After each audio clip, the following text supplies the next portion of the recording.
on est en temps de guerre. Et si vous ne portez pas votre armure, vous allez vous prendre des coups, tout simplement. J'ai certaines d'entre vous qui me contactaient inbox. Je sais ce que vous traversez, mais moi, je vous dirais, mettez votre armure. Vous ne pouvez pas, là, je ne pourrais pas le faire à votre place. C'est une dynamique que vous devez vous-même développer dans votre lieu secret, dans votre intimité avec Dieu. Il y aura des choses sur lesquelles je pourrais vous aider et d'autres où je serai limitée parce que ça part déjà de vous à Dieu, de Dieu à vous, votre connexion avec lui, votre intimité avec lui. Comment même Dieu vous conduit dans votre entreprise, c'est-à-dire qu'à un moment donné, vous allez voir que, aussi bien dans votre vie, vos entreprises, vous allez sentir des attaques, mais là, à vous de demander au Saint-Esprit, mais comment je dois répondre à cette attaque? Moi, je sais qu'au tout début de ma conversion, le Seigneur, pour m'aider à m'affirmer dans ma relation avec lui, dans ce que je traversais, le Seigneur m'inspirait beaucoup, me conduisait beaucoup dans des livres chrétiens. Je pouvais aller dans une librairie de mon église et puis là, j'étais poussée à aller prendre tel livre parmi la ribambelle de livres qu'il y avait. Et là, quand j'ouvrais le livre répondait directement à mon besoin du moment selon une direction du moment que le Seigneur voulait me donner. Donc là, je vous dirais à vous aussi de développer votre écoute du Seigneur. Vous trouvez tout cet aspect écoute du Seigneur, je l'évoque dans le Masterclass Spirit Business qui est sur la formation en ligne sur la plateforme Thinkific. Je vous invite à l'écouter, je vous explique d'une manière vraiment, je dirais, générale, qui peut s'appuyer sur chacune d'entre nous sans rentrer dans les extases, les visions, etc. et tout, parce que je voulais que aucune d'entre vous soyez complexé peut-être de ne pas vivre des extases, des visions et tout, etc. Mais d'une manière générale, comment Dieu peut parler à chacun d'entre nous par rapport à notre vie. Comme je vous ai dit, ça peut être dans un livre, ça peut être tout d'un coup, la nuit, vous rendez compte que toutes les nuits, vous vous réveillez à la même heure. C'est pas là, regardez le plafond. Hein. Si le Seigneur vous réveille toutes les nuits à la même heure, dites-vous bien que c'est pour prier. C'est pas pour regarder le plafond ou pour aller chercher quelque chose dans le frigo ou machin, regarder votre Facebook. Non, si vous voyez que ça revient systématiquement, vous dormez comme ça et puis soudainement vous faites ouais, qu'est-ce qui se passe? Ben là, mettez-vous à prier en langue. Mettez-vous à prier en langue. Mettez-vous à adorer. Les plus grandes victoires que vous pouvez, que vous allez vivre et que vous allez obtenir se font la nuit, une fois encore, et je vous dirais se font à genoux. Pour celles vraiment qui sont, je dirais, dans la fournaise ardente. Pour celles vraiment que l'ennemi, il a même, je dirais, envoyé un ange exterminateur pour vous tuer, vous, votre famille et tout. C'est pas là, pardon, qu'il faut rester couché. Là, il faut fléchir le genou. C'est tout comme Moïse qui avait les bras en l'air et qui était soutenu par Aaron et Hur. Là, dans l'esprit, levez les bras, mettez-vous à genoux et levez les bras, quoi, pour adorer Dieu. Il y a une puissance dans l'adoration, il y a une puissance dans la prière, une fois encore. Donc, ce sont des aspects, une fois encore, que vous devez développer vous-même. C'est comme une locomotive. Vous devez la mettre en route. Vous devez vous-même l'activer. Vous devez la conduire. Vous devez progresser dans cette dynamique de prière. Je vous ai dit, vous n'êtes pas dans une formation, vous n'êtes pas sur une plateforme normale. C'est prophétique. Prophétique veut dire qu'au-devant de vous, même si c'est moi qui suis la prophétesse, mais je veux dire, vous êtes en dessous, au-devant de vous, là où je vous positionne, c'est des esprits, je suis claire, je suis cash avec vous, c'est pas juste un business. Dans ce cas-là, si vous voulez vraiment ouvrir un business normal, c'est pas moi qu'il faut trouver. Là, vous avez d'autres coachs, d'autres business coachs sur les réseaux sociaux vers lesquels vous voulez aller. Mais si vous voulez bâtir avec Dieu, dites-vous bien que depuis la nuit des temps, ce combat spirituel existe depuis la Genèse. Donc, si le serpent est venu pour détruire ne serait-ce que la relation d'Adam et Ève, et bien plus encore la relation de Dieu avec Adam et Ève, vous croyez vraiment que dans votre spirit business, l'ennemi ne va pas vouloir s'insinuer pour détruire ce que vous êtes en train de mettre en place? Il va tout faire pour vous barrer la route. Il va tout faire. Coucou Rebecca. Lydia, il va tout faire pour vous barrer la route. Mais vous priez pour que le Seigneur vous ouvre les yeux spirituels et que vous puissiez voir avant même que la flèche de l'ennemi arrive, vous puissiez la discerner dans l'esprit. Moi, par exemple, plusieurs fois, je vais dormir, et tout d'un coup, mes yeux spirituels vont s'ouvrir, je vais les ouvrir comme ça, et là, je vais voir quelque chose au loin arriver. Et ça va être soit ça va être une lance, mais ça va être très, très brillant, soit ça va être un poignard et ça me fait flash. Et soit ça arrive, et j'ai le temps de dire au nom de Jésus, et ça fait comme ça. Ou soit des fois, ben non, ça me transperce, et je suis là, et là, je sais généralement que quand je me reçois ces coups-là, généralement, c'est qu'on parle mal sur moi. Et là, je commence à prier en langue, prier en langue, prier en langue, prier en langue, prier en langue, prier en langue, parce que là, je sais qu'il y a des personnes dans l'esprit, il y a des personnes qui parlent, qui parlent, qui parlent, qui parlent, qui parlent. Cultivez votre intimité avec Dieu est la clé. Et ça, je ne pourrais pas le faire pour vous. Je préfère qu'on soit clair là, ici, là. Il y a des choses que vous allez vivre avec le Seigneur. Le Seigneur va faire en sorte que ce soit pour sharp, vous tailler, vous voyez, vous tailler dans votre relation avec lui. Parce qu'à la base, c'est vous qui allez marcher par la suite avec Dieu dans votre business, ce ne sera pas moi, vous voyez. Donc, vous devez apprendre, vous aussi, à bien écouter la voix du bon berger, selon ce qu'il vous dit, à vous mettre sur la fréquence du bon berger, selon ce qu'il vous dit. Et ça, comment ça s'apprend? C'est tout simplement en cultivant une intimité avec Dieu, c'est en méditant, la parole quotidiennement. Bon, bah, vous voyez, tellement que moi, et encore, c'est pas ma première Bible, mais vous voyez que la passe, voilà, c'est retourner là, manger là, malaxer là, ruminer là, méditer là, etc. et tout. C'est pas juste quelque chose qui est beau là et que vous laissez là comme ça. Non. Tout ça pour vous faire entrer dans le contexte que, quelle que soit la prophétie que Dieu vous a donnée, quelle que soit la promesse que Dieu vous a donnée, même dans votre spirit business, avant de la voir s'accomplir, vous verrez toujours le contraire.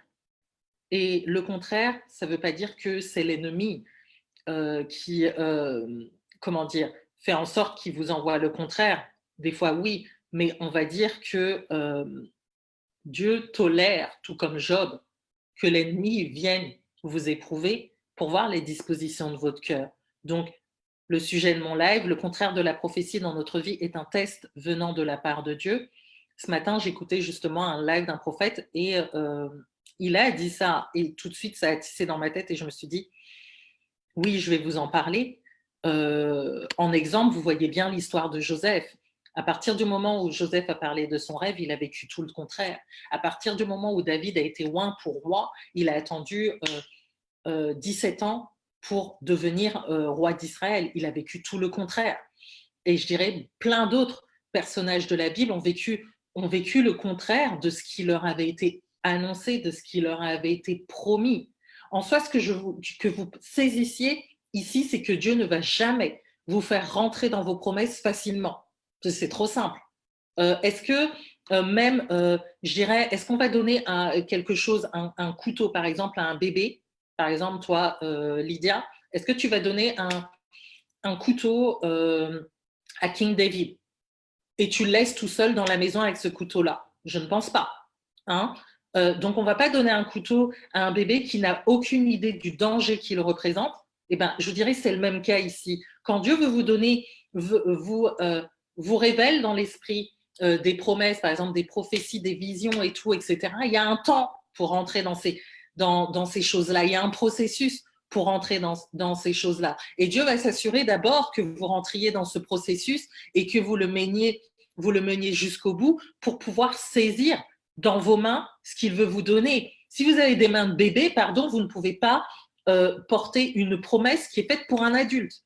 Si vous avez des mains de fœtus, vous ne pouvez rien tenir. Si vos bras sont trop faibles, vous ne pourrez pas supporter le poids même de ce que Dieu va vouloir vous donner. Donc Dieu va faire en sorte de vous faire passer par certains nombres d'épreuves inverses, je dirais, pour que vous, par la suite, vous soyez validé à recevoir ce qu'il veut pour vous.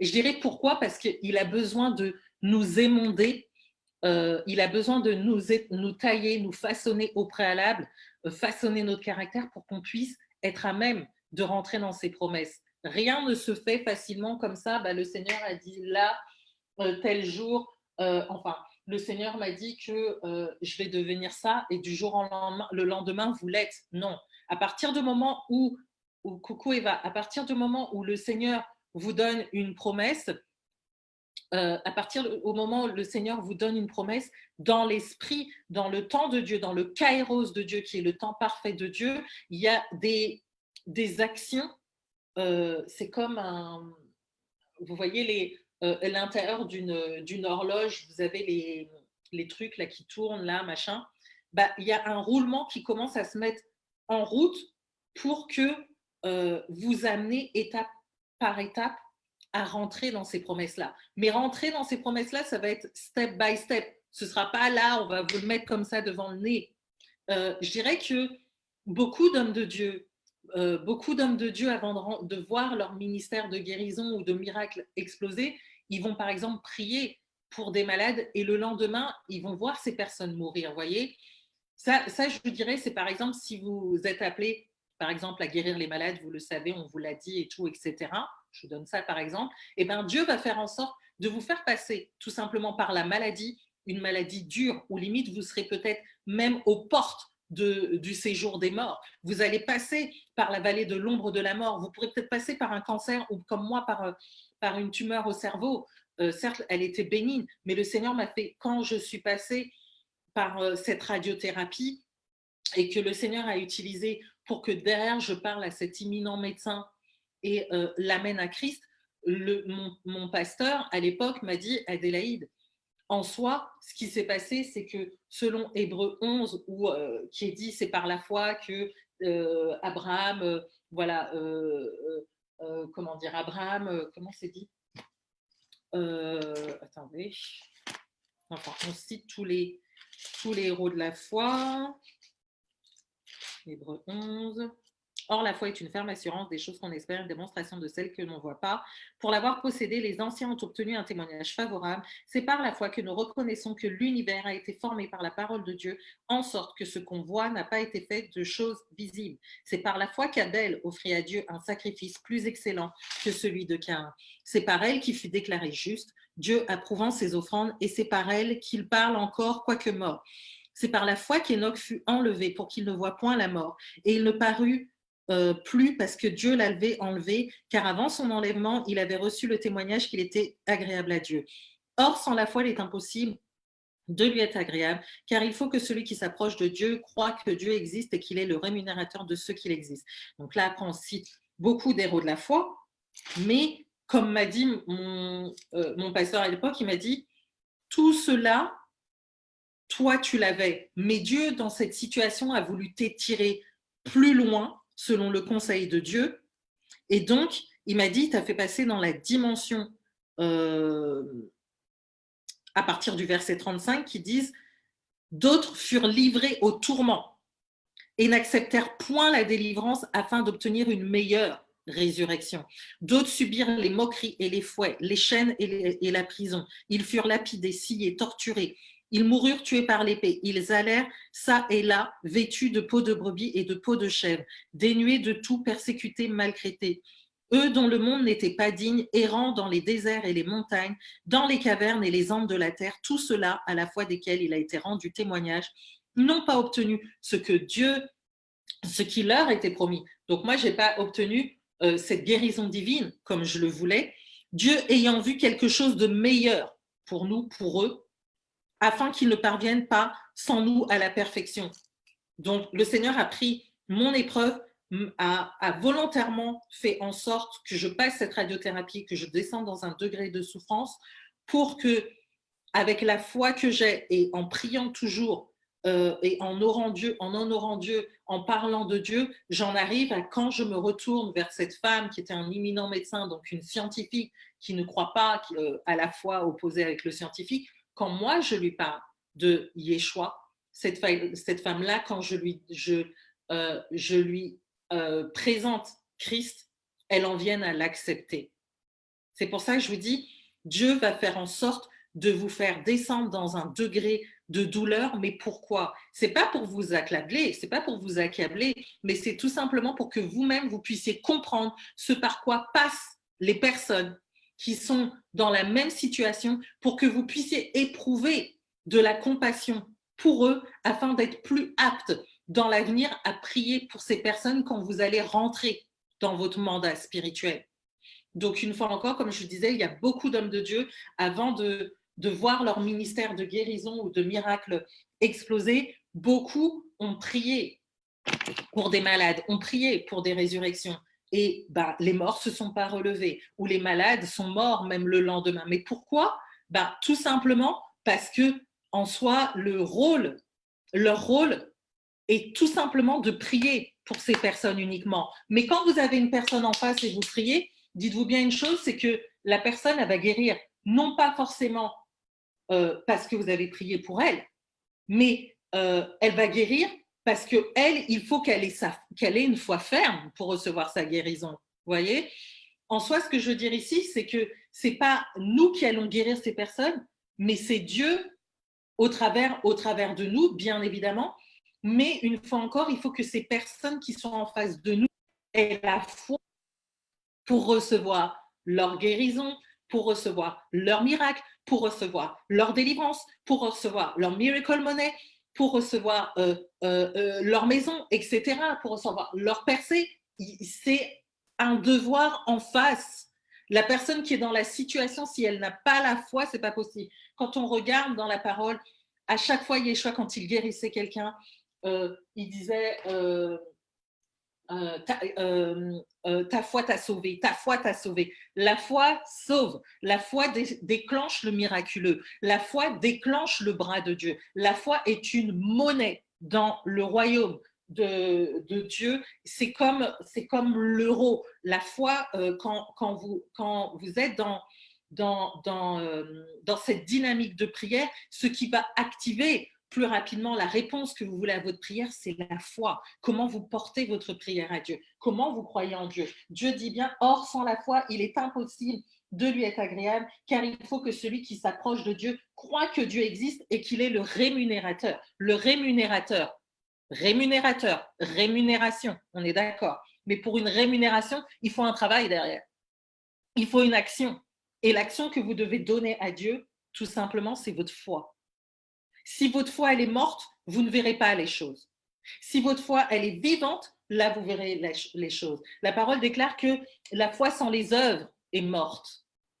Donc, à un moment donné, il faut que vous vous disiez vous-même quelle action je vais poser pour montrer à Dieu ma foi dans cette situation, de ce que je peux recevoir ce miracle. Vous voyez? Ce que je veux vous dire aussi, c'est que le résultat, bien évidemment, une fois encore, n'appartient pas à la personne qui prie pour l'autre personne. Ça va être entre Dieu et cette personne, comme il est écrit dans Hébreux 11, 6. Or, sans la foi, il est impossible de lui être agréable, car il faut que celui qui s'approche de Dieu croit que Dieu existe et qu'il est le rémunérateur de ceux qui le cherchent. Vous allez intercéder pour les personnes, vous vous tenez à la brèche pour cette personne, mais à la base, vous présentez cette personne. Donc, c'est une transaction entre cette personne et Dieu, tout simplement, la personne pour laquelle vous priez. Et je dirais, c'est vraiment leur foi en Dieu qui va amener la guérison. Quand vous prenez le parallèle dans Matthieu 13, 58, il est dit que Yeshua ne fit pas beaucoup de miracles dans ce lieu à cause de leur incrédulité. Pourtant, Yeshua, quand vous voyez dans la Bible, les évangiles, ses actions sont bourrées de miracles. Mais à partir du moment où il n'y a pas assez de foi, à partir du moment où il y a la familiarité, à partir du moment où il y a l'incrédulité, derrière, il n'y a rien qui peut se manifester dans l'esprit, qui peut voir intervenir la main de Dieu. Donc, une fois encore, à nous de nous poser la question, des fois quand on ne voit pas la main de Dieu, est-ce que ma foi est suffisamment grande pour voir la manifestation de la gloire de Dieu? Et là, vous pouvez dire comme le Père qui avait dit à Yeshua pour son fils, Seigneur, je crois, viens au secours de mon incrédulité. Vous voyez? Que le Seigneur vienne au secours de notre incrédulité par rapport à la situation, parce qu'on est tellement accablé par la situation, on est tellement étouffé par la situation qu'à un moment donné, on se dit, mais c'est impossible de voir une sortie là-dedans, mais dans ce cas-là, de votre propre bouche, de vos propres pensées, vous limitez Dieu. Donc moi, ce que je vous invite à faire, c'est vraiment de continuer à faire ce que vous avez à faire par rapport à votre mission de vie véritable. Ne lâchez pas, parce que plus vous serez focus sur les choses de Dieu, plus derrière les choses par rapport à vous aussi vont se débloquer, tout en ne perdant pas la foi que Dieu peut intervenir même aujourd'hui même dans votre situation. Mais ce que je veux dire aussi, c'est que au travers de justement, au travers de ces situations que Dieu crée, ces prophéties qui sont généralement l'inverse de de ce que Dieu comment dire, nous, nous promet de vivre, nous appelle à vivre. Je vous dirais qu'il y a plusieurs points que vous allez voir qui vont faire que vous allez tirer un bond de ce que vous expérimentez dans l'épreuve. Déjà d'une, vous allez grandir au sein de l'épreuve, c'est-à-dire grandir en maturité. Quand vous vivez une épreuve et quand vous en sortez, normalement, vous n'êtes pas la même personne. Si vous en sortez, vous êtes la même personne, c'est qu'il y a un problème. Si vous en sortez, vous avez le même ressentiment. Si vous en ressortez et vous avez la même, entre guillemets, philosophie, façon de parler, mais la même vision de la vie. Si vous en sortez et vous êtes toujours aigri, si vous en sortez, vous n'avez rien appris, il n'y a aucune transformation en vous, c'est que c'est loupé. Et à un moment donné, si c'est loupé, vous savez quoi? Et bien là, le Seigneur va créer une forme de cycle. C'est-à-dire que tant que vous ne triomphez pas de cette épreuve, elle reviendra tôt ou tard, ce sera cyclique. Ce sera cyclique. Et là, il ne faudra pas se dire, oui, non, il y a une malédiction sur ma vie. Non, ce n'est pas une malédiction qui est sur ta vie. C'est qu'il y a quelque chose que tu n'as pas compris et que le Seigneur va remettre devant toi pour que tu puisses repasser cette épreuve. C'est quand tu redoubles une classe. Tu redoubles une classe, et ben, excuse-moi, mais à la fin de l'année, et ben, tu vas repasser la même épreuve. Parce qu'à un moment donné, il faut que tu la passes, cette épreuve. Il faut que tu comprennes, il faut que tu réussisses cet examen. Ça va être le même principe. De même, sortir de cette épreuve va faire aussi que vous allez rentrer dans une nouvelle dimension spirituelle. C'est important. Vous ne pouvez pas vous dire que vous ne serez pas la même personne et vous ne serez pas au même degré de spiritualité au début et à la fin de l'épreuve. Pourquoi? Parce que dans l'épreuve, normalement, c'est là où on cherche le plus Dieu. C'est pas quand tout va bien et tout qu'on se dit ouais, tout va bien, je vais rentrer dans la présence de Dieu, je vais louer, je vais adorer, je vais jeûner et tout. Non, pour trouver la face de Dieu, pour avoir une meilleure révélation de Dieu, tout ça va se faire dans les épreuves. C'est là où on gémit, c'est là où on crie, c'est là où on souffre, c'est là où on se dit mais tout est contre moi. Là, qu'est-ce que dit la parole? Eh bien, je lève les yeux vers les montagnes, d'où me viendra le secours, tout simplement. C'est là où vous allez fléchir le genou. C'est là où vous allez regarder à Dieu. C'est là où vous allez dire, mais Seigneur, aide-moi, tu es mon seul secours. Mes ennemis sont contre moi. Je suis accablé de toutes sortes de choses. Je suis insulté dans tous les sens. Dans tous les sens. Les factures s'amoncellent partout. Voilà, sur ma table de chevet, dans mon bureau, etc. Et tout. Seigneur, comment puis-je faire? C'est là où tu dois lever la tête et regarder en hauteur. C'est pas là où tu dois regarder, là où tu dis, tiens, là, je dois tant.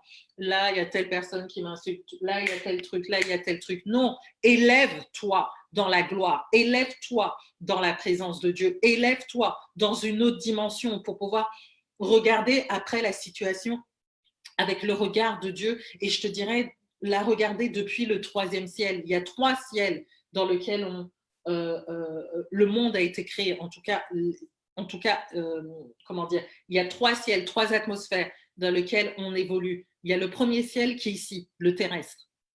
Deuxième ciel, c'est tout ce qui est angélique, tout ce qui est, je dirais, atmosphère. Oh là là, j'ai plus le nom qui me vient. En tout cas, le deuxième ciel, c'est là où opèrent tous les démons. On va dire ça comme ça. Et 3e ciel, c'est vraiment là où où est le royaume des cieux, où sont les anges, etc. Mais les anges aussi peuvent venir combattre dans le 2e ciel. Donc, vous voyez que si vous restez en train de prier dans votre dimension, la terrestre, c'est-à-dire qu'est-ce qu'il y a au-dessus de vous? Il y a l'ennemi. Donc, vous êtes là, c'est comme si vous êtes sur une montagne, vous êtes là, ah oui, moi, je t'envoie des flèches, machin. L'ennemi, lui, il t'envoie des grosses pierres, il te fait rouler des pierres, ça arrive sur toi, ça t'écrase. C'est bien pour ça que le Seigneur nous a positionnés avec lui dans le 3e ciel, dans les lieux célestes, vous voyez. On est positionné, il est à la droite de Dieu, mais on est avec lui. Là, quand on prie, vous ne devez pas vous voir dans cette dimension terrestre, là où vous êtes. Vous devez vous voir positionné avec Dieu, avec Yeshua dans les lieux célestes. D'où là, vous prenez votre autorité pour déclarer sur ce qu'il y a en bas, tout simplement. Pour déclarer sur ce qu'il y a en bas. Je dirais aussi également que justement ces épreuves vont faire en sorte également d'augmenter votre foi. C'est-à-dire que votre foi au début de l'épreuve et à la fin de l'épreuve doit être totalement différente. Il y a différents degrés de foi. Il y a la foi en Dieu, il y a la foi de Dieu, il y a la grande foi. Vous regardez ça, il y a plusieurs exemples dans la Bible. Là, je ne peux pas vous les donner, mais il y a différents degrés de foi. La foi en Dieu va être la foi du bébé en Christ. La foi de Dieu va être la foi du Fils de Dieu, va être la foi qui parle vraiment je dirais, les choses de Dieu, et on voit la manifestation. La grande foi va être une foi où vous pouvez même changer le cœur de Dieu en ayant une grande foi. Vous avez par exemple la femme, je ne me rappelle plus comment elle s'appelle, cette femme-là, mais qui avait sa petite fille, c'était la femme cananéenne, qui voulait absolument que Yeshua intervienne dans la situation de sa fille. Et Yeshua lui avait dit, mais non, mais moi je suis venu pour le peuple d'Israël. Et elle, après, à un moment donné, elle lui a dit, mais comment c'est? Elle lui a dit à un moment donné que même les petits chiens, ils mangent les miettes à table, qui tombent de la table. Donc, elle-même, au travers de sa propre foi, son audace dans la foi, elle a fait qu'elle a touché le cœur de Dieu. Vous voyez, elle a touché le cœur de Dieu, et ce que Yeshua devait faire pour le peuple juif, il n'a pas pu faire autrement que de guérir l'enfant de cette femme, parce qu'elle a touché son cœur. Vous voyez, il y a cette foi, cette grande foi qui fait que vous pouvez toucher le cœur de Dieu. Donc, posez-vous la question, où est votre foi? À quel niveau de foi? Et je la pose aussi pour moi. Hein. Moi aussi, il y a des moments où je manque de foi, et je vous le dis sincèrement. Cet enseignement aussi, il est pour moi. Mais posez-vous la question, quel degré de foi avez-vous par rapport à Dieu? Est-ce que c'est une foi en Dieu, la foi de Dieu, ou la grande foi qui va faire que vous touchez tellement le cœur de Dieu qu'il est là, il vous écoute, il fait « Oh mon Dieu, non, je peux pas fermer mes oreilles à ses prières, il faut que j'obéisse tout de suite. » C'est même pas obéir, c'est il faut que je la bénisse tout de suite, il faut que je réponde tout de suite à ce qu'elle a dit, il faut que j'intervienne, parce que je n'ai jamais vu une femme avec une aussi grande foi sur cette terre. Je n'ai jamais vu une Eva avec une aussi grande foi sur cette terre. Je n'ai jamais vu une Dina avec une aussi grande foi sur cette terre. Je n'ai jamais vu une Lydia avec une aussi grande foi sur cette terre. Il y a des fois qui vont remuer le cœur de Dieu. Il y a des fois qui vont incliner le cœur de Dieu une fois encore. Voyez? Et je vous dirais que tout ça va vous permettre de découvrir au final une nouvelle facette de Dieu. C'est comme un diamant, une nouvelle facette de Dieu que vous ne connaissiez pas, et bien plus encore. Peut-être que là actuellement vous connaissez Dieu peut-être en tant qu'ami. Peut-être que au sein de l'épreuve, à un moment donné, vous allez le découvrir en tant que père. Dans une autre épreuve, vous allez le découvrir en tant que le Dieu qui pourvoit. Dans une autre épreuve, vous allez le découvrir en tant que Jéhovah Rapha, le Dieu qui guérit. Dans une autre épreuve, vous allez le découvrir comme l'Éternel des armées. Dans une autre épreuve, vous allez le découvrir comme l'époux. Dans une autre épreuve, la marche en Christ est évolutive, s'il vous plaît. Ne restez pas fermés en train de vous dire que le Seigneur, il a agi pour moi comme ça aujourd'hui. Dans cette situation, il va agir de la même façon. Vous faites ça, c'est plié. Vous avez tout faux sur votre vie en Christ. C'est clair, c'est plié. Le Seigneur veut vous emmener de gloire en gloire. On dit bien que la gloire de la dernière maison sera plus grande que celle de la première. Ça veut dire quoi? Que c'est une marche évolutive. Le Seigneur vous fait marcher de gloire en gloire, de progrès en progrès, de succès en succès, de dimension en dimension. Le Seigneur ne vous laisse pas au même niveau. Ce n'est pas possible. Si vous laissez au même niveau, vous fossilisez, tout simplement. Pourquoi? Parce que vous ne bougez pas dans l'esprit. Vous ne vous mouvez pas, je ne sais même pas comment on dit ça, en tout cas, vous n'avez aucun mouvement dans l'esprit, vous n'avez aucune croissance dans l'esprit. L'épreuve va faire que vous allez prendre de la croissance. L'épreuve va faire que vous allez prendre de la maturité. L'épreuve va faire que vous allez voir Dieu autrement. L'épreuve va faire que vous allez avoir un témoignage qui va sortir de là, qui va toucher des personnes, les personnes vers lesquelles Dieu vous envoie. Mais là, c'est à vous d'être à l'écoute. Seigneur, qu'est-ce que tu veux me dire au sein de cette épreuve? Donne-moi de voir cette épreuve avec ton regard. Aide-moi à comprendre ce que tu veux m'apprendre dans cette épreuve. Vous voyez?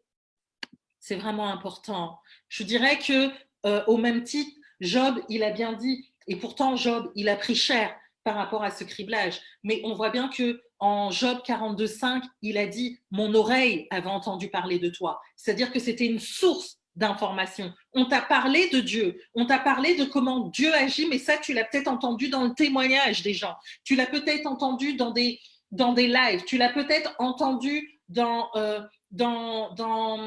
des cultes, selon les prédications, les messages du pasteur. Tu as pu l'entendre sur EMC TV, tu as pu l'entendre sur des vidéos et tout. Tu as entendu l'oreille. Mais comme il a dit, Job, il a rajouté, il a fait, mais maintenant mon œil t'a vu. Pourquoi? Parce qu'en sortant de l'épreuve, il a vu Dieu dans une autre dimension. Là, ce n'était plus l'information, c'est-à-dire l'oreille, c'était la dimension de révélation. Il a eu un entretien avec Dieu qu'il n'aurait jamais eu s'il serait resté dans cette dynamique ou juste subir l'épreuve. Dieu s'est révélé à lui dans l'épreuve. Dieu lui a parlé dans l'épreuve. Dieu l'a contredit dans l'épreuve. Dieu l'a remis à sa place dans l'épreuve. Parce que oui, Dieu aussi nous remet aussi à notre place. La parole nous dit bien que le Seigneur, il nous châtie comme un père châtie son enfant. C'est pas pour son mal. Mais le Seigneur, à un moment donné, ben oui,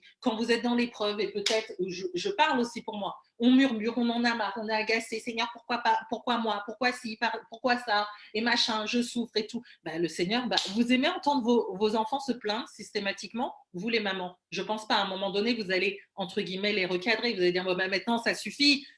Tu dois apprendre cette leçon et tout, je t'ai dit ça c'est pour ton bien, et ben tu y passes. Si je t'ai dit que là tu dois faire tes devoirs là maintenant, c'est là maintenant parce que tu as très bien vu que le lendemain peut-être que vous allez sortir et toute la journée selon la durée, il n'aura pas le temps pour faire les devoirs du soir pour si par exemple c'est le week-end et il pouvait avoir la marche pour le faire le dimanche et vous savez que toute la journée vous n'êtes pas là, ben, il faut qu'il ait pas ce samedi et qu'il ne peut pas étaler sur le dimanche. Donc même si votre enfant ne va pas avoir cette perception-là, mais vous savez ce qui est bon pour lui, parce que vous savez que tout le dimanche, vous serez de sortie, quand il va rentrer, il va être claqué. Donc vous lui dites non, vous persistez, non, c'est maintenant.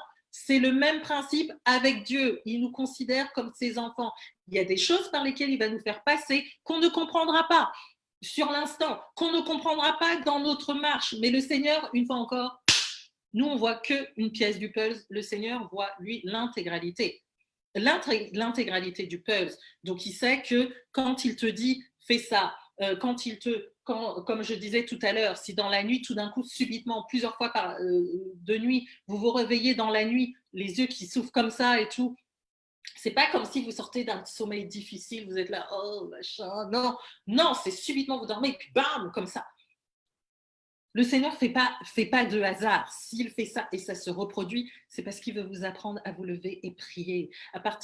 Dès que vous ne comprenez pas quelque chose dans l'esprit, priez en langue, s'il vous plaît. Là, il y a une puissance dans le prier en langue, là où vous ne verrez pas spécifiquement ce qui va se passer dans l'esprit. Il y aura une action spirituelle qui sera faite. Et vous verrez que plus vous prierez en langue, plus vous allez rentrer dans la dimension de révélation, plus vous allez également avoir l'interprétation de ce que vous allez dire en langue. Ça peut être un mot qui peut venir et vous savez que Père, je t'adore ou je t'aime. Et là, vous savez que dans votre prière en langue, eh ben, vous êtes plus dans un temps d'adoration, d'intimité avec Dieu. Des fois, votre prière en langue va être plus agressif, plus aiguisé, plus tranchant. Rien que l'intonation que vous allez avoir dans votre prière en langue, vous allez sentir que là, vous êtes sur du combat spi. Vous voyez? Et à un moment donné, vous allez voir que plus vous priez en langue, vous pouvez avoir une pensée sur quelque chose qui se passe. Vous pouvez avoir un mot sur quelque chose qui se passe. Ce mot-là, à partir du moment où vous le parlez par la foi, vous pouvez prendre la prière par intelligence et déclarer aussi par l'intelligence. Et vous revenez en langue et vice-versa, etc.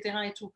Donc, c'est vraiment ce que je veux vous dire cet après-midi, c'est qu'il y a beaucoup à prendre du sein de l'épreuve et quand on se positionne comme ça, eh ben, on verra que le désert également, il vise à éprouver les dispositions de notre cœur, tout simplement. Le désert, il vise à éprouver les dispositions de notre cœur. Je voudrais que vous gardiez en mémoire également qu'il y a différents types d'épreuves et différentes durées d'épreuves déterminées par Dieu lui-même. Il peut avoir une épreuve d'un jour, comme il peut avoir une épreuve d'une semaine, comme il peut avoir une épreuve d'un mois, comme il peut avoir une épreuve d'un an, comme il peut avoir une épreuve de 10 ans. En soi, ce sera votre attitude dans l'épreuve qui va déterminer votre altitude, qui va déterminer également votre sortie de l'épreuve ou pas, c'est-à-dire votre soumission, la manière dont vous serez docile dans l'épreuve, la manière dont vous allez vous tenir dans l'épreuve, la manière dont vous allez agir dans l'épreuve, la foi que vous allez manifester dans l'épreuve va en déterminer également la durée.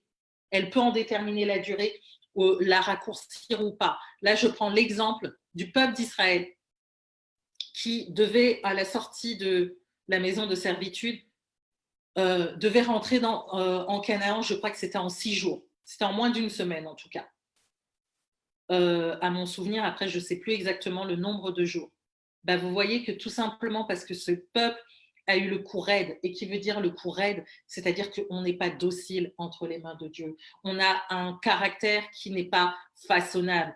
Il y a de l'orgueil, on est dans le murmure, on ne se laisse pas tout simplement, on n'est pas flexible entre les mains du potier pour nous laisser transformer au travers de l'épreuve. Ben, qu'est-ce que Dieu a fait au final? Ben, il a mis sa sentence, hein. Vous voyez, de 6 jours qu'il avait mis en place et destiné à passer par le désert, ça s'est transformé en une marche de 40 ans. C'est énorme. Donc, retenez ceci, Dieu ne vous fera pas sortir de votre épreuve tant que votre caractère n'aura pas été éprouvé. Et là, je vous invite à aller dans Deutéronome 8, 2 à 5.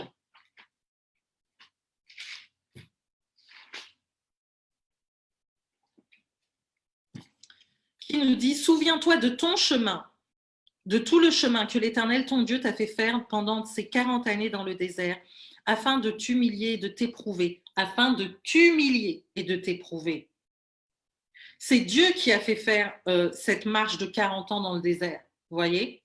Donc, comme je dis, c'était la terre promise, Canaan. Dieu leur avait promis Canaan, mais le contraire de la prophétie dans nos vies vient du test de Dieu, vous voyez? Et tout ça visait à l'humilier, à l'éprouver, pour savoir quelles étaient les dispositions de ton cœur et si tu garderais ou non mes commandements. Il t'a humilié. C'est qui? On a dit que c'était Satan? On a dit Dieu. Il t'a fait souffrir de la faim. Il t'a nourri de la manne. Tu vois? Il te fait souffrir de la faim, mais il te nourrit de la manne. Donc, il te donne quand même à manger. C'est-à-dire que Dieu pourvoit toujours. Même dans l'adversité, il y aura toujours, chaque jour, il y aura toujours ces compassions, ces bontés qui vont se renouveler dans ta vie. Même si c'est la dimension du pas assez, tu auras toujours quelque chose. Mais là, Dieu va t'éprouver pour voir comment tu réagis avec ce petit quelque chose. Vous savez très bien que la manne, à un moment donné, le peuple d'Israël en a eu marre.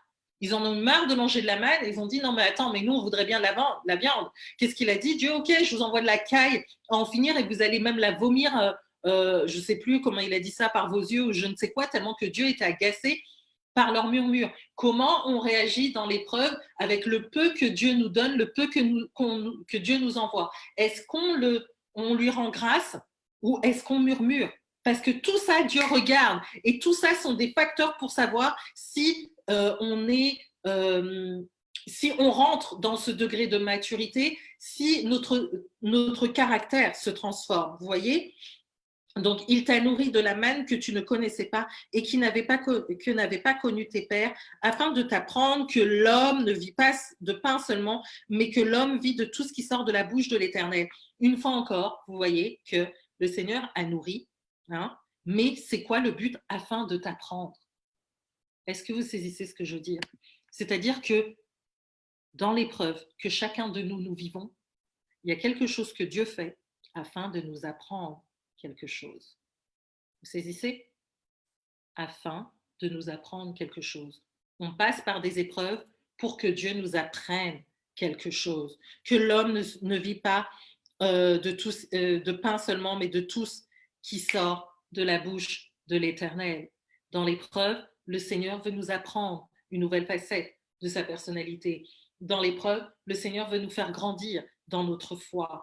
Dans l'épreuve, le Seigneur veut nous apprendre à prier. Dans l'épreuve, le Seigneur veut nous apprendre à rentrer dans le combat spirituel. Dans l'épreuve, le Seigneur veut nous apprendre à nous lever la nuit pour prier. Dans l'épreuve, le Seigneur veut nous apprendre à gérer nos finances. Dans l'épreuve, le Seigneur veut nous apprendre à ne pas maudire, mais bénir notre prochain. Dans l'épreuve, dans l'épreuve, dans l'épreuve, dans l'épreuve. Et il y en a 10 000 comme ça.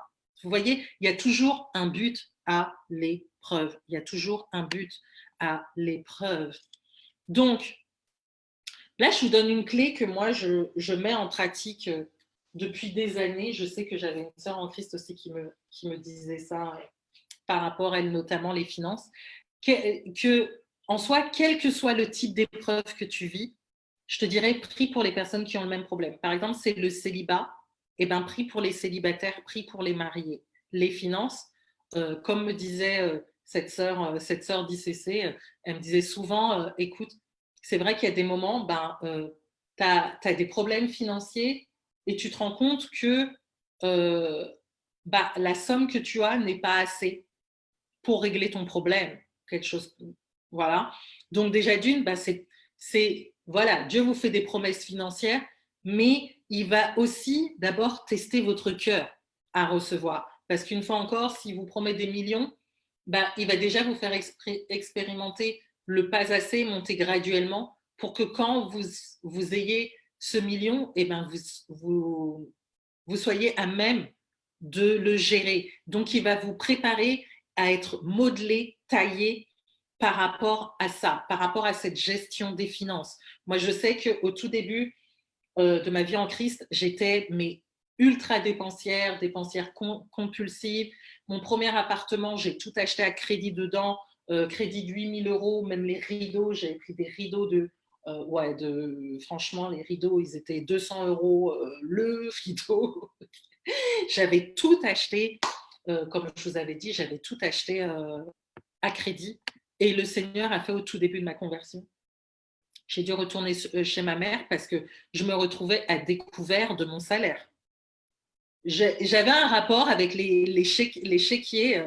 Je crois que le chéquier, il durait 5 jours entre mes mains. Vous voyez, je faisais tout, je faisais des chèques. La fille, elle avait, comme dit la parole, sans vision, le peuple de Dieu est sans frein. Moi, j'avais aucune vision. Pour moi, j'avais ma paye, mais même si je faisais des chèques, ma paye, elle restait au même montant, quoi. Vous voyez vraiment le degré d'immaturité que j'avais. Or, le Seigneur veut me confier plus grand, et même pour Be Revealed, il veut me confier plus grand, parce que comme je vous ai dit, Be Revealed est mon ministère et sert à alimenter mon ministère. Donc, si derrière le Seigneur ne vient pas casser ça, il y aura un problème plus tard. Et c'est vrai que beaucoup d'entre nous, nous voulons le miraculeux de Dieu. Oui, Seigneur, fais un miracle. Oui, Seigneur, Miracle Money. Seigneur, fais ci, fais ça. Je n'ai rien contre. Hein. Je n'ai rien contre. Et gloire à Dieu, heureusement que Dieu en fait. Maintenant, au niveau de là où Dieu va vous emmener, peut-être qu'il ne va pas vous en faire. Pourquoi là, je prends mon exemple, je prends ma vie. Hein. C'est vrai que, oh là là, j'ai tellement prié par rapport à ça, mais je bénis Dieu qu'il ne l'ait pas fait.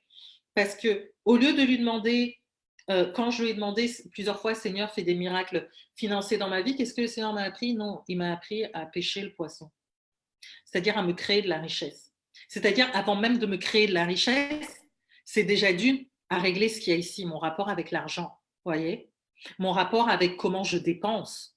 Parce que tu fais un Miracle Money, mais c'est comme les gens qui gagnent au loto. Vous voyez qu'ils gagnent je ne sais pas combien de millions d'euros au loto, et 2 ans après, on voit qu'il n'y a plus rien.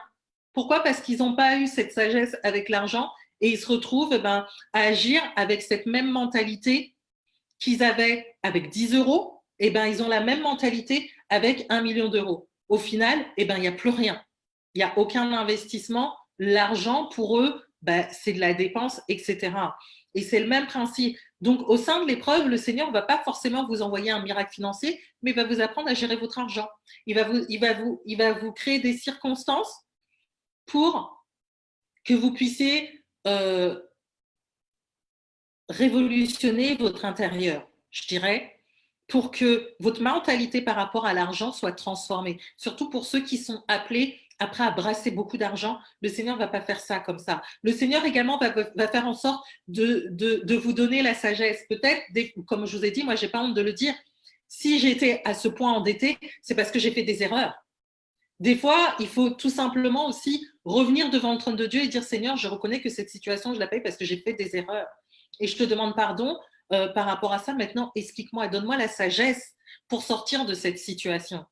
Une fois encore. Des fois, le Seigneur, par rapport à l'épreuve, va tout simplement nous apprendre à nous humilier devant lui et reconnaître que peut-être que la situation que nous vivons, c'est du fait de notre propre, j'allais dire, je ne trouve pas le mot. Comment on dit ça? Pas, notre propre, c'est pas incompétence, mais oh, je trouve pas le mot. Euh, Inconscience par rapport à certaines choses. Et là, il y a des choses qui se font. Et là, il faut aller dans la présence de Dieu et dire, Seigneur, oui, je reconnais sur cette, j'ai pas été attentive et j'ai mal fait. C'est vrai que mon rapport à l'argent ou etc. Là, je vous dis par rapport à moi et c'est ce que j'ai fait. Et c'est après que le Seigneur m'a mis sur ma route une personne qui était dans mon entreprise et qui était en Christ et qui, alors que je ployais sous les dettes, mais incroyables, où j'ai dû même parce qu'après, chez ma mère, ça n'allait pas avec mes sœurs et tout, etc. Et j'ai dû partir. J'étais quasiment à la rue. J'ai trouvé à la dernière minute une colocation avec une sœur en Christ. Et je suis allée chez elle. Mais j'en pleurais, hein, franchement. J'ai tout. Et là, le Seigneur m'a appris au travers de cette fille-là, non pas qu'elle m'a aidé, oui, je vais te donner de l'argent, machin truc. Non, elle m'a appris à gérer mes finances. C'est-à-dire que le Seigneur, elle, la prédisposait à apprendre aux personnes qui croulaient sous les dettes comment réapprendre à gérer leurs finances. Ce qui a fait que la première fois, elle m'a donné, justement, elle m'a enseigné et tout. Aussi, il y a le rapport, les dîmes et les offrandes, etc. Mais elle m'a donné un tableau dans lequel j'ai dû faire rentrer, selon mon salaire de tout le mois, comment je pouvais payer non seulement mes charges, mes dettes et tout, etc. Je vous assure, j'en ai pleuré. Le premier jour, mon Dieu, oh, je crois que j'ai rempli ce tableau, j'ai dû mettre, allez, peut-être 5 heures, tellement que ma situation financière était catastrophique. C'était mes waouh! Mais aujourd'hui, je bénis Dieu parce qu'au jour d'aujourd'hui, je n'ai jamais eu un rejet. Et ça, c'était en 2011 que cette fille-là m'a enseigné. Donc, le Seigneur a envoyé quelqu'un sur ma route pour m'apprendre à pêcher ce poisson, apprendre à travailler cette mentalité. Au jour d'aujourd'hui, je n'ai jamais eu un rejet bancaire par rapport à un chéquier. Vous voyez?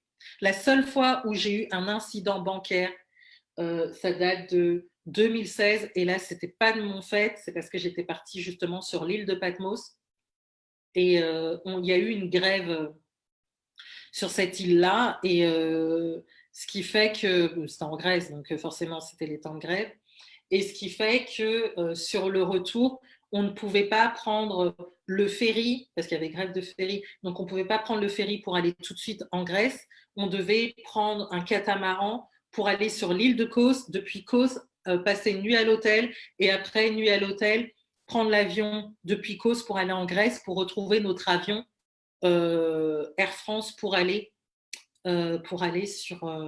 sur Paris.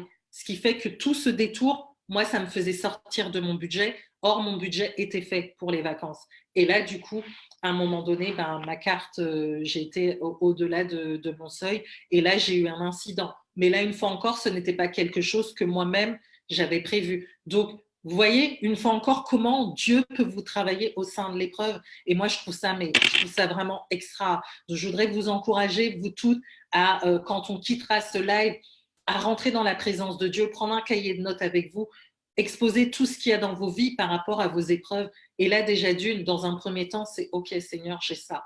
Bah, je te demande pardon, peut-être que c'est moi qui l'ai provoqué maladroitement déjà d'une dans ma vie, par manque de maturité, par manque d'éveil de conscience, ou etc. Parce que la parole déclare que humiliez-vous sous la puissante main de Dieu afin qu'il vous élève au temps convenable. Attends.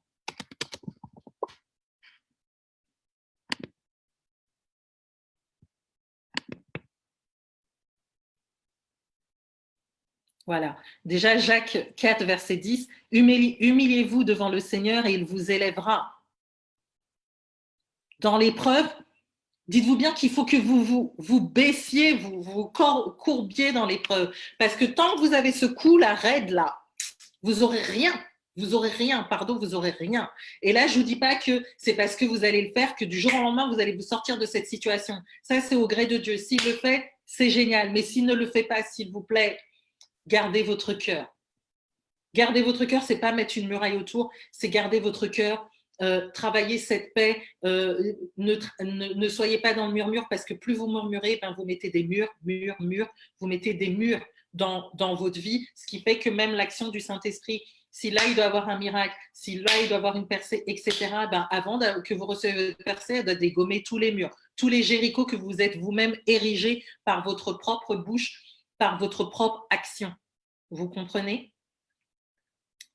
Donc, je dirais, une des clés aussi que cette fille m'avait justement enseigné par rapport aux finances, et c'est ce que je fais, c'est que quand je n'ai pas la somme que je veux, cette somme dont j'ai besoin pour payer tel truc, et ben, ce que j'ai là sur moi, par rapport à cette somme, je vais la semer, tout simplement. C'est un acte de foi. Une fois encore, l'épreuve que vous passez vous engage à activer votre foi. Vous ne pouvez pas vous dire, oui, je vis une épreuve et rester comme ça. La foi sans les œuvres est morte.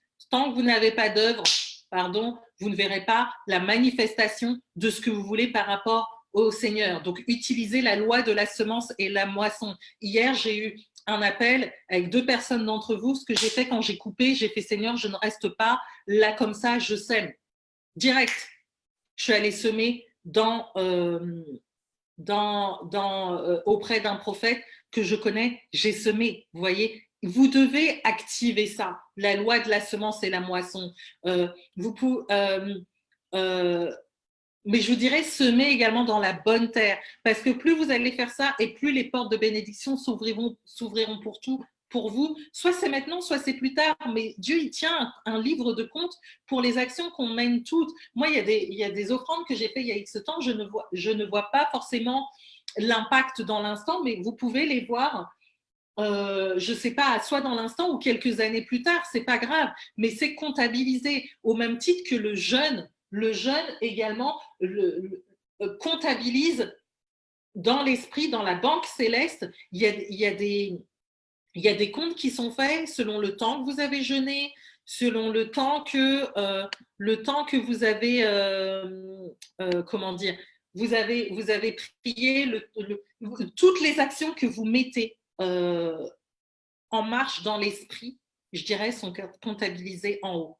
Et à un moment donné, vous verrez que peut-être que vous allez passer par une situation difficile, mais à fond, où là, vous n'aurez plus la force de prier, mais votre compte bancaire dans les cieux par rapport au jeûne, il sera comblé. Ce qui fait que, eh ben, il y aura la puissance du jeûne que vous aurez fait peut-être il y a 3 mois, un jeûne particulier, selon comment Dieu vous a conduit. Vous allez voir que cette puissance de jeûne va atterrir chez vous, il va vous remplir et va vous permettre de passer cette épreuve. Vous voyez? Donc, pour ça, je dirais, le fait d'utiliser la loi de la semence, si vous avez même des dettes à payer, semer, ça c'est une loi, c'est une puissance dans le royaume. Là, vous l'avez dans Marc 12, versets 41 à 44, qui dit, Marc 12, tout ce que je vous dis là, je l'ai expérimenté, hein, je ne l'invente pas. Et Dieu fait grâce, quoi. C'est quoi, 41-44? Sur les véritables offrandes, Jésus s'étant assis vis-à-vis du tronc, regardait comment la foule y mettait de l'argent. Plusieurs riches mettaient beaucoup. Il vint aussi une pauvre veuve et elle mit 2 petites pièces faisant 1/4 de sou. Alors Jésus, ayant appelé ses disciples, leur dit: je vous le dis en vérité, cette pauvre veuve a donné plus qu'aucun de ceux qui ont mis dans le tronc, car tous ont mis de leur superflu. Vous voyez, quand vous allez à l'église et tout, et vous vous dites, vas-y, je vais aller mettre telle offrande et tout, mais en soi, cette offrande, elle vous coûte rien parce que c'est votre superflu. C'est comme si vous ne vous mettez pas en danger, c'est comme si vous êtes dans votre zone de confort, vous voyez. Mais là, cette femme, il est dit qu'elle n'a, eux, ils ont mis leur superflu, mais elle, elle a donné son nécessaire, c'est-à-dire quelque chose qui lui coûte. Là, c'est le sacrifice. Il y a une différence entre une offrande sacrificielle et une offrande superficielle. L'offrande superficielle, c'est vous allez vous dire, bah, tous les mois, bah, j'ai ma dîme, j'ai mon salaire et tout, je vais donner ma dîme dessus, ben, vous savez, et puis c'est décompté peut-être dans vos tableaux de compte ou vous avez déjà votre tableau, ou même vous avez déjà une idée de finances, d'offrande et vous allez donner, mais c'est votre superflu. Parce qu'en soi, ça ne vous met pas mal à l'aise. Vous n'êtes pas là, oh mon Dieu, la main qui tremble en disant Seigneur, je te donne ça, mais tu vois que là derrière, hey, il y a ce type d'offrande-là qui ont plus de saveur aux yeux de Dieu. Parce que là, vraiment, vous lui dites que je te donne ça, c'est tout ce que j'ai. C'est comme Élie quand il a demandé à cette veuve de lui faire cuire ce pain-là, je ne sais plus, c'est un pain de maïs ou je ne sais quoi. Et elle lui a dit, mais à la base, c'était tout ce qui me restait pour moi et mon enfant. Et lui, il a dit, donne-moi et tu verras que le Seigneur va te donner par la suite. Elle a payé le prix. Il y a un prix à payer dans l'épreuve. Je suis désolée d'avoir à vous le dire. Il y a un prix à payer dans l'épreuve. Il y aura un prix. Dieu va vous demander quelque chose à payer dans l'épreuve. Il y a un prix. Plutôt vous l'avez intégré, plutôt vous en sortirez. Il y a un prix à payer dans l'épreuve. Cette femme, elle a payé le prix, elle a cuisiné pour Élie, alors que c'était le dernier repas qu'elle voulait faire pour son enfant. Et ben, elle a donné à Élie. Résultat, ben, la nourriture n'a pas manqué dans sa maison. Cette femme-là, dont Yeshua parle et qui a donné son nécessaire, tout ce qu'elle possédait, tout ce qu'elle avait pour vivre, nul doute qu'elle a été bénie en retour. Vous voyez? Donc, en d'autres termes, je dirais, engagez votre foi dans votre miracle. Le miracle, sans la foi, vous ne le verrez pas. Mais la foi additionnée voilà, à l'action. La foi sans les œuvres est morte égale miracle. Donc, marchez par la foi. Un miracle, ça se déclenche une fois encore par la foi que vous avez à voir se manifester ce miracle dans votre vie. Et après, sur d'autres points, je vous dirais, si vous avez besoin d'un travail, eh ben, aidez les personnes autour de vous, par exemple, à trouver du travail. Si vous avez besoin de clients ou plus de clients, eh ben, considérez déjà bien et servez bien ceux que Dieu vous a déjà confiés. Vous voyez, les brebis déjà que Dieu vous a confiés, et je dirais, c'est sans murmure, sans cupidité, mais avec cœur, vraiment avec le cœur de Dieu. Si vous avez besoin si vous n'avez pas encore de clients, et ben là, je vous dirais, déjà, servez votre audience actuelle, rendez-vous disponible. Comme je vous ai dit, faites des entretiens d'évaluation, mais vivez-le comme si la personne qui était en face de vous est votre cliente. Rendez-vous accessible, disponible et chaleureuse. Donc là, c'était vraiment ce que je voulais vous dire, mais je voudrais vraiment vous encourager à ce que si vous vivez le contraire au jour d'aujourd'hui de ce que Dieu vous a promis, c'est que vous êtes sur la bonne voie. Et là, je vous invite vraiment à ne pas baisser les bras, mais surtout garder les bras en l'air, tout comme Moïse euh, dans la vallée de Gabaon, parce que c'est en gardant les mains en l'air, et surtout quand il était soutenu par Hur et Aaron, quand il avait les mains en l'air, que Josué dans la vallée remportait la victoire sur ses adversaires. Aussitôt qu'il baissait, les adversaires du peuple d'Israël avaient l'avantage sur eux. Donc gardez, ne baissez pas les bras, gardez les bras en l'air, louez Dieu, adorez Dieu, mais une fois encore, dans les épreuves, Dieu va vous apprendre à rentrer dans le combat spirituel, à aller déloger des trucs, à aller déclarer des choses dans l'esprit. Dieu va vous apprendre à remporter des combats spirituels, des attaques spirituelles, travailler avec la personne du Saint-Esprit au travers de tout ça. Posez-lui les questions, comment je dois me positionner dans cette épreuve, comment je dois agir dans cette épreuve, quelle est la stratégie, qu'est-ce que tu vises à m'apprendre dans cette épreuve, voyez. Et je vous dirais que, en soi, si vous n'avez pas d'épreuve du 1er janvier au 31 décembre, alors là, je vous dis, il y a un problème. Pourquoi? Parce qu'on a souvent l'expression de dire à qui serres-tu la main? Avec qui marches-tu? Car l'ennemi, il va pas il ne va jamais déranger une personne qui est dans son camp. Si vous ne dérangez pas, posez-vous le problème de savoir si vous êtes vraiment dans le bon camp. Si votre vie, elle est un long fleuve tranquille, c'est qu'il y a un problème. C'est comme je vous ai dit, si vous êtes dans votre mission de vie, tout se passe bien et vous découvrez avec moi votre mission de vie véritable, c'est que vous êtes passé dans une autre dimension spirituelle, vous voyez? Si les problèmes ne se déclarent pas dans la mission de vie et se déclarent dans la mission de vie véritable, c'est que vous êtes rentré, une fois encore, dans une autre dynamique, dans une autre dimension spirituelle. Et là, l'ennemi, dans la mesure où il sait que vous avez beaucoup à donner et que vous dérangez et que vous allez être une source de bénédiction pour d'autres personnes, et ces personnes sont captives, bien évidemment, dans son royaume, et ben, il va tout faire pour vous déstabiliser et vous empêcher d'atteindre ces personnes-là. Et là, qu'est-ce qu'il va faire? Et ben, il va créer toutes sortes de situations, toutes sortes d'épreuves dans vos vies pour vous empêcher tout simplement d'atteindre ces personnes. Donc, n'éteignez pas l'esprit par rapport à ça, mais combattez, levez-vous dans la prière. En Marc 3, versets 23 à 25, il est dit, si un royaume est divisé contre lui-même, ce royaume ne peut subsister. Et si une maison est divisée contre elle-même, cette maison ne peut subsister. Donc, si donc Satan se révolte contre lui-même, il est divisé et il ne peut subsister. Mais c'est en fait, c'en est fait de lui. Donc, vous voyez que si vous n'avez pas de déboire, eh ben, voilà, c'est que vous n'êtes pas dangereux dans le camp de l'ennemi. On vous regarde comme ça, on fait non, c'est bon, on peut évoluer comme ça, c'est bon, vas-y, vis ta life. Mais à partir du moment où l'onction commence à se manifester, à partir du moment où vous recevez le manteau, à partir du moment où votre étoile commence à briller, à partir du moment où vous rentrez dans votre mission de vie véritable, à partir du moment où vous rentrez dans votre OMS, c'est là que les choses se corsent. Donc, une fois encore, pour finir, en tout cas, sur ce que je dis, je vous dirais qu'il n'y a pas d'onction sans sacrifice. Il n'y a pas de rentrée dans Canaan sans le désert.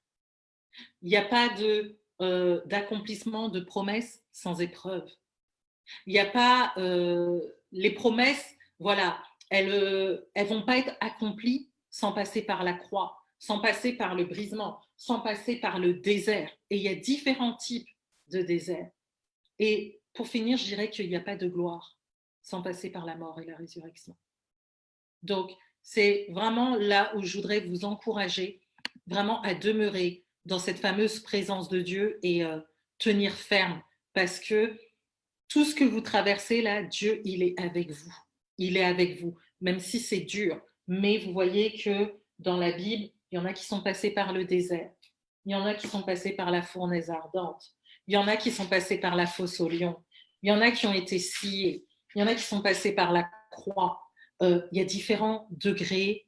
Il y en a qui ont eu les yeux, crevés. Il y a différents degrés d'épreuve. Mais on en sort. Une fois encore, c'est ce que je voudrais que vous gardiez en mémoire. On sort de ces épreuves. On en sort. Mais votre attitude au sein de l'épreuve va vous en faire sortir. Vos degrés de maturité, tout ce que vous allez atteindre au sein de l'épreuve selon ce que Dieu vous a préparé, va vous en faire sortir. Voyez les épreuves que vous vivez comme des partiels. Moi, c'est toujours ce que je me dis. Voyez-les comme des partiels. Voyez-les comme des examens pour vous faire passer à une étape supérieure de votre marche avec le Seigneur. Donc, voilà. Donc, je vais prier pour vous. Ah, Seigneur, nous te bénissons, Seigneur. Merci, Seigneur. Seigneur, nous élevons, Seigneur. Nous élevons nos voix vers toi, Seigneur, pour te bénir, t'élever, te magnifier. Nous élevons nos regards vers toi, Père de gloire, d'où nous vient notre secours, Seigneur. Nous élevons nos mains vers toi, Seigneur, en signe d'abandon, Père de gloire, en signe d'adoration, en signe de reconnaissance et de soumission à ta souveraineté dans nos vies. Nous te disons merci, Père de gloire, pour tout ce que nous traversons à l'instant T, à l'heure actuelle, où nous vivons ce live et les personnes en replay. Nous te remercions, Seigneur, pour les épreuves, tu les connais. Nous te remercions, Seigneur, pour les frustrations que ça engendrait au-dedans de nous. Nous te remercions, Père de gloire, pour pour tout ce désordre que ça a créé dans nos vies. Assurément, Seigneur, au travers de tout ça, il y a une gloire à venir. Il y a quelque chose de fort qui va en sortir. Et aujourd'hui, nous voulons courber le cou, Seigneur, et ne plus le raidir devant ta puissance, devant ta grâce, devant ton esprit, pour apprendre tout simplement ce que tu veux nous apprendre durant ce temps d'épreuve. Seigneur, que nos oreilles spirituelles en cet instant soient ouvertes au son de ta voix pour entendre les instructions divines que tu veux nous donner, Seigneur, pour traverser cette épreuve, car oui, une fois encore, nous traversons la vallée de l'ombre de la mort. Il est écrit nulle part que nous allons y rester. Alors Seigneur, je te bénis pour chacune d'entre nous, Seigneur, quel que soit ce que nous vivons, Seigneur, nous ne faisons que traverser, Seigneur. Je prie que tu accordes, Seigneur, la force, la sagesse, Seigneur, à chacune, Seigneur, pour non seulement tenir ferme dans l'épreuve, mais pouvoir continuer leur marche dans l'épreuve, mais surtout sortir de l'épreuve, Seigneur. Là où tu as besoin de nous façonner, là où tu as besoin de nous travailler, là où tu as besoin de nous tailler, Seigneur, nous te laissons toute la place, Père de gloire, pour opérer. Seigneur. Seigneur, nous te bénissons pour chacun de tes bienfaits. Et je prie, Seigneur, que là où il y a des besoins, Seigneur, à cet instant même, Seigneur, que chacun des besoins soit comblé, Seigneur. Merci, Seigneur, de ce que ta main agit, Seigneur, dans chaque situation, parce que tu dis que ton oreille n'est pas sourde et ton bras n'est pas trop court, Seigneur, pour intervenir dans nos situations. Alors, Seigneur, nous appelons, Seigneur, le miraculeux, Seigneur, dans chacune de ces situations, Seigneur. Viens agir, Seigneur, viens te mouvoir, Seigneur, viens opérer, Seigneur, viens te déployer, Seigneur, viens répandre ta grâce, Seigneur. Là où il y a des portes fermées, Seigneur, que les portes puissent s'ouvrir, Seigneur. Là où il y a des besoins, Seigneur, de finances, Seigneur. Là où il y a besoin de percer, Seigneur. Là où il y a besoin de clients, Seigneur. Là où il y a besoin d'amour, Seigneur. Là où il y a besoin de restauration. Là où il y a besoin de guérison, Seigneur. Là où il y a besoin, Seigneur, de plus de maturité, Seigneur. Fais-le, Père de gloire. Seigneur, nous savons que nous ne pouvons rien faire sans ton esprit. Alors nous prions, Seigneur, afin que tu nous accordes de rentrer dans une dimension plus grande de la marche et de la compréhension de ton esprit, Seigneur. Que ce ne soit pas juste, on pense à lui une fois de temps en temps, mais que ce soit vraiment une fusion qui s'opère entre lui et nous, Père de gloire. Seigneur, nous t'aimons et nous voulons te laisser toute la place. Et nous croyons, Seigneur, qu'au sein même de l'épreuve, Seigneur, tout comme Shadrach, Meshach et Abednego, Seigneur, tu étais le quatrième homme, Seigneur, qui était avec eux. Au sein même, Seigneur, de cette épreuve, tu marches avec nous. Et je dirais même que ce n'est même plus nous qui marchons, c'est toi, Père de gloire, qui nous porte au sein même de l'épreuve, Seigneur, et que nous allons atteindre, au travers de cette épreuve, Seigneur, un degré de compréhension plus profonde et plus intime, Seigneur, de ta personne. Alors nous avons hâte de pouvoir te découvrir et de pouvoir te contempler dans une dimension plus grande de ta grandeur, Seigneur. Donne-nous tout simplement d'avoir un cœur disposé, un cœur tourné vers toi, le regard constamment tourné vers toi, quel que soit ce que nous vivons, Seigneur. Nous remettons chaque situation entre tes mains et nous croyons que tu agis déjà, Seigneur. Merci, Seigneur, pour tout ce que tu opères aujourd'hui et ce que tu opéreras demain dans nos vies. Merci pour cette marche chrétienne, Seigneur, cette marche avec toi, Seigneur, dans laquelle tu nous fais grandir et atteindre, Seigneur, ta stature parfaite, Seigneur, et ton caractère parfait en Christ. Seigneur, merci, Seigneur, je libère toutes ces paroles sur chacune d'entre nous, les appels à manifestation. Dans le nom tout-puissant de Yeshua, nous avons prié. Amen.